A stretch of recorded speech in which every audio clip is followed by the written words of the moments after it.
Hi guys, so today I'm going to give you a recap of last night's Bachelorette episode. It's episode 2 of JoJo's season. Last week's Bachelorette recap I did as a written blog post, but this week I wanted to vlog my recap. So I was going to use my vlogging camera, but then I noticed that I forgot to charge up the battery. So I'm using my regular camera and I am going to give you my recap this way. So I have notes from last night, and so I'm going to go ahead and refer to them from time to time. So bear with me if I'm looking down, that's what I'm looking at my notes, and I will give you a recap of what happened last night. So if you did not watch The Bachelorette last night, but you plan to either on demand or on DVR or whatever, then you might want to come back to this video later after you've watched it so that there are no spoilers for you. But if you have already watched it or you don't care if there are any spoilers, then keep on watching this video.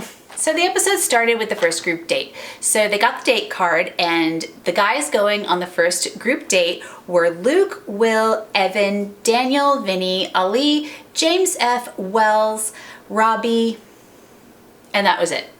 And they got the first group date, which started right away. So the guys went outside of the Bachelorette mansion and there was a limo on fire. So you're going, okay, what's this? So very soon after that, a fire truck came around the bend and JoJo was on the fire truck and she put out the limo fire. All of the guys got onto the fire truck and they were whisked away to the Fire Academy, and that's where the group date was. So the group date was at the Fire Academy so that the guys could participate in challenges to see who would take care of JoJo in an emergency situation. So they were competing in a number of different challenges, and it appeared that Wells was really outside of his comfort zone. So the poor guy seemed to really be struggling and almost passed out with all the gear they were wearing. So he sat out for a while, but it turned out well for him because he got some extra one-on-one time with JoJo. And he had a really good attitude about it. He didn't seem, he was a little embarrassed, but he wasn't sulking or anything. So it turned out well for Wells. After all of the different activities and challenges, the top 3 guys were chosen. The top 3 guys that stood out were chosen to do the final challenge to win extra one-on-one time with JoJo that day. So we had Grant, who is a firefighter, who did really well with all the challenges, not surprising. And then we had Luke, who also did really well. And then Wells stood out because he had such a great attitude. So the 3 of them needed to participate in an obstacle course to get to JoJo, who is on the roof of a tower, and rescue JoJo from that tower. So Grant won. That wasn't surprising. He is a firefighter and he won the challenge. So he got extra one-on-one time with JoJo, and Wells actually did have some extra one-on-one time with JoJo, but Grant and JoJo were able to get some one-on-one time. And unfortunately, poor Luke, he did really well, but he came in second, so he was getting a little frustrated. But later that night when the group date continued, then Luke got a little more time with JoJo, so it turned out okay. So then meanwhile, back at the Bachelorette mansion, the next date was announced, and it was a one-on-one date, and Derek got the one-on-one date, and he's really cute, so I was looking forward to seeing that. So you know how they cut to kind of meanwhile back at the mansion, and then they cut back to the group date? That's what it was. So meanwhile back at the mansion, Derek got the meanwhile back at the mansion, Derek got the one-on-one date, and then we went back on the group date. So Luke gets more one-on-one time with JoJo. We see her talking to Wells again, and he had a great attitude, so he really stood out because of that. And then JoJo, talked one-on-one with all the guys, and she gave the group date rose to Wells. So now Wells has a rose, and he's safe for the rest of the week. So the group date is over, and the next day JoJo goes on the one-on-one date with Derek. And it looks like such a fun date. It's kind of a choose-your-own-adventure date where they have to make certain decisions, and the decision they make determines what they will do next on the date. For example, they came to 2 signs. One said sky, one said sea. So they had to pick one. They picked sky, so they were going somewhere in a plane. Then they had to pick north or south. They picked north, so they went to San Francisco in the plane.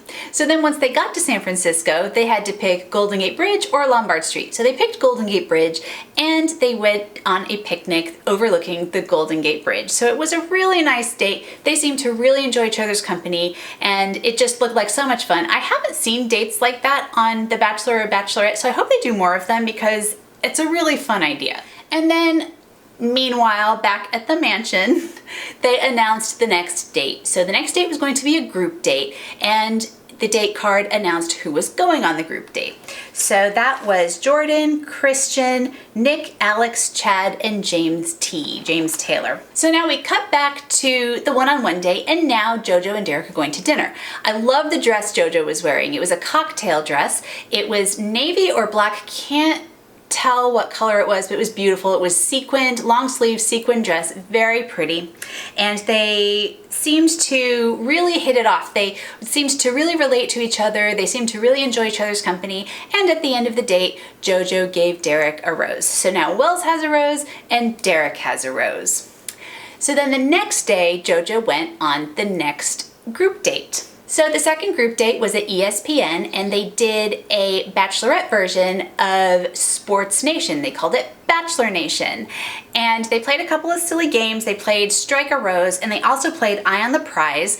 And they proposed to JoJo with the big bling trophy ring. Yay! It was just really fun and they seemed to have a really fun time with it. And they also did power rankings like they do on Sports Nation, but instead they ranked the guys. So Alex was number 3, Chad was number 2, and James was number 1. Later that night, the group date continued. JoJo was able to get a little bit of one-on-one time with each of the guys. James Taylor wrote her a poem and she found it really touching. And then when it was time to give out the group date rose, James got the group date rose. So that was a nice end to that evening. So now we've got the 3 guys who have roses. We've got Wells, we've got Derek, and we've got James T. Moving along to the cocktail party, once again, I love the gown that JoJo wore. In this case, it was a sleeveless cranberry colored beaded gown with a jewel neckline and a train in the back. Chase made it snow and they wore mittens. Some other people toilet papered the Bachelorette mansion, and Alex and Chad got into a confrontation. It looks like we have our villain for this season and it appears to be Chad, but we will see what happens. So then they had the rose ceremony and we know that the 3 guys that are safe are James T, Derek, and Wells. So the rest of the guys that got roses are Alex, Christian, Robbie, Luke, Chase, Jordan, Grant, Ali, Daniel, James F, Nick, Vinny, Evan, and Chad. So 3 guys went home. James S, the superfan, went home. Maybe they'll put him on Bachelor in Paradise. That would be fun for him.